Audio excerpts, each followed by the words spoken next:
o'clock on this morning, all I saw was pictures in my mind.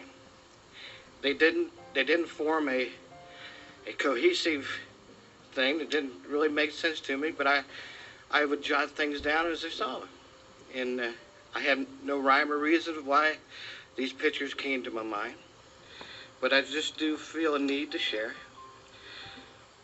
So when I was real little, I remember my mom having a long black hair rolled into a really tight knot in the back.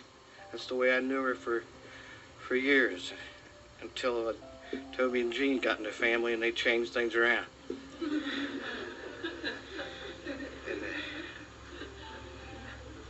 Which was a shock to my dad.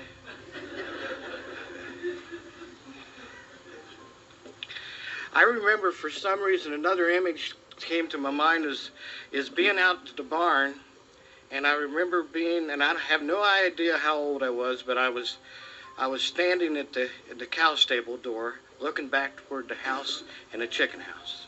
I have no idea why this came to me, but I remember my mom walking from the chicken house towards the house, and she had like 2 baskets of eggs. She was carrying baskets of eggs. If I could paint the picture in a good enough manner, you would picture a street woman.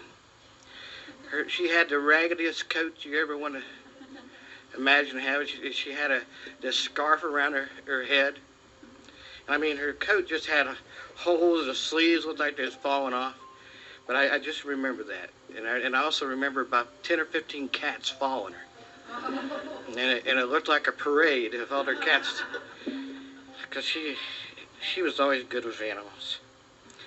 And like I say, this all don't fit together, but I remember her chopping the heads off of chickens. And she had this special door. It was a doorway of I guess it was the old chicken house or something. I can't remember. I'm sorry. Yeah.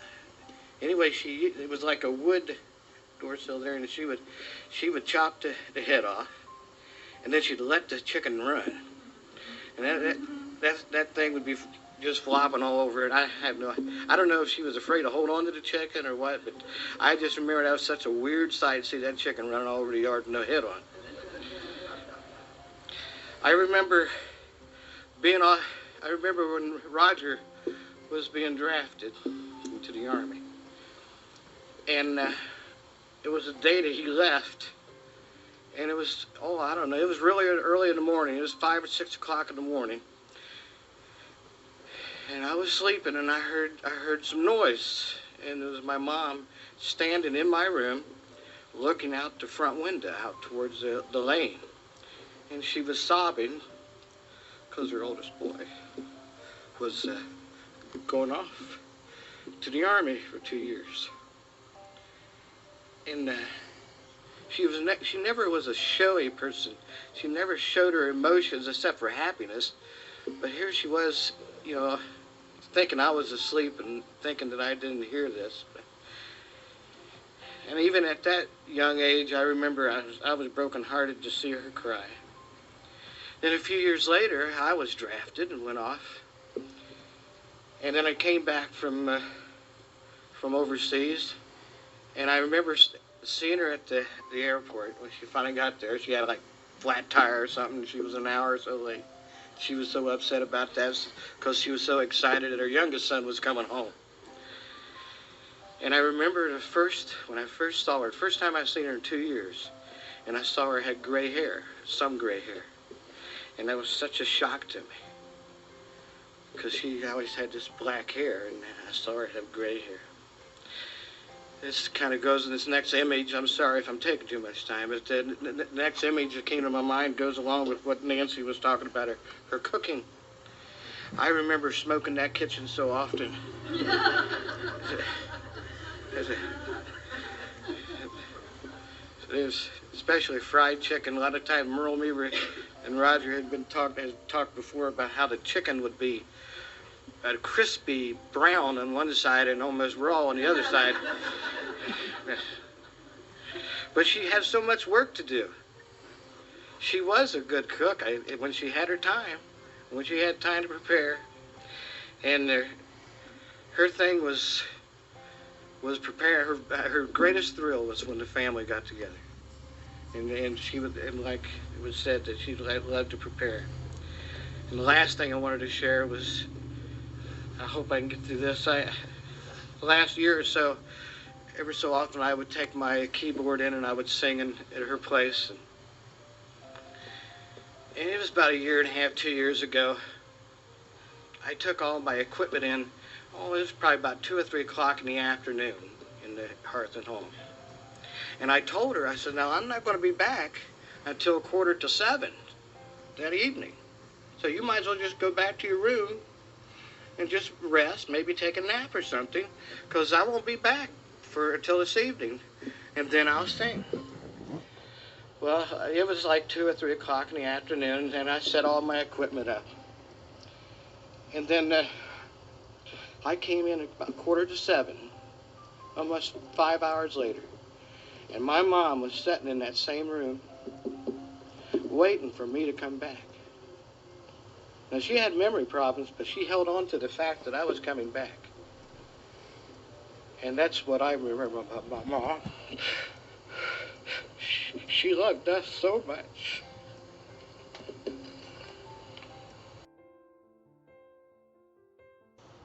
I have a poem to read from Grandma B.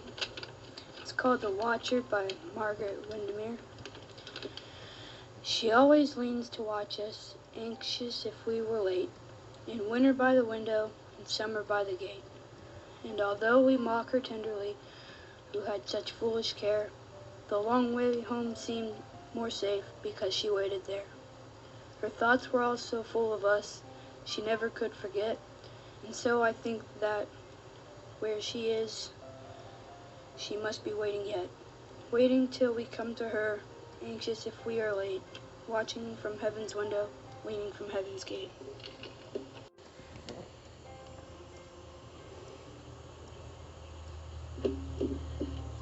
I wasn't going to do this, but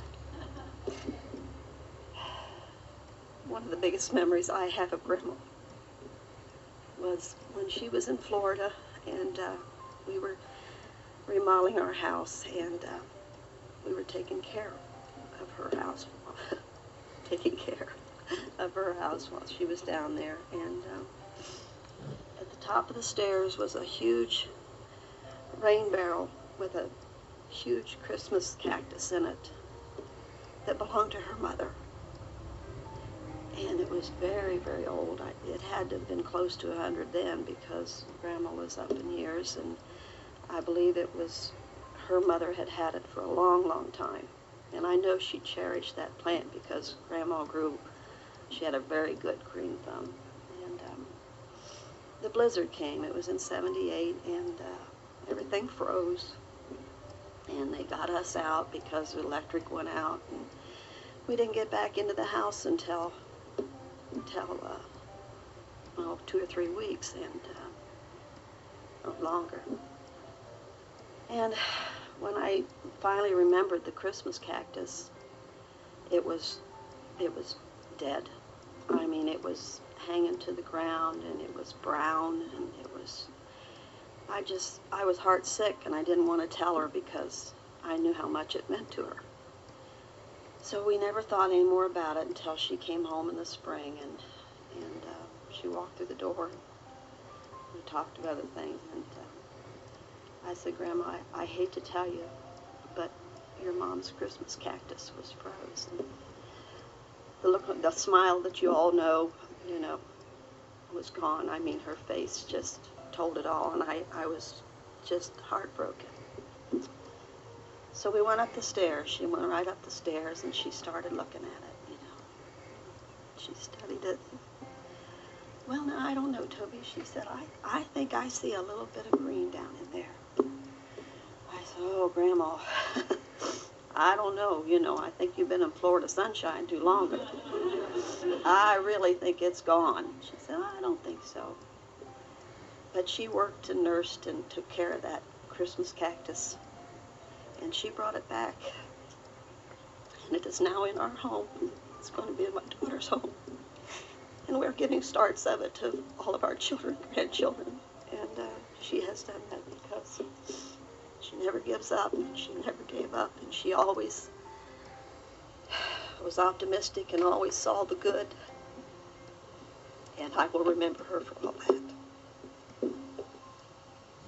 And I don't remember any of their grandmas.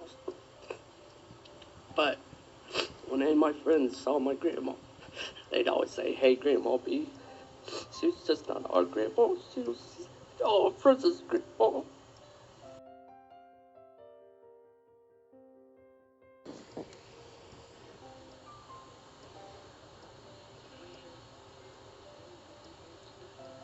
When we see the great love of God manifest, it's precious to us.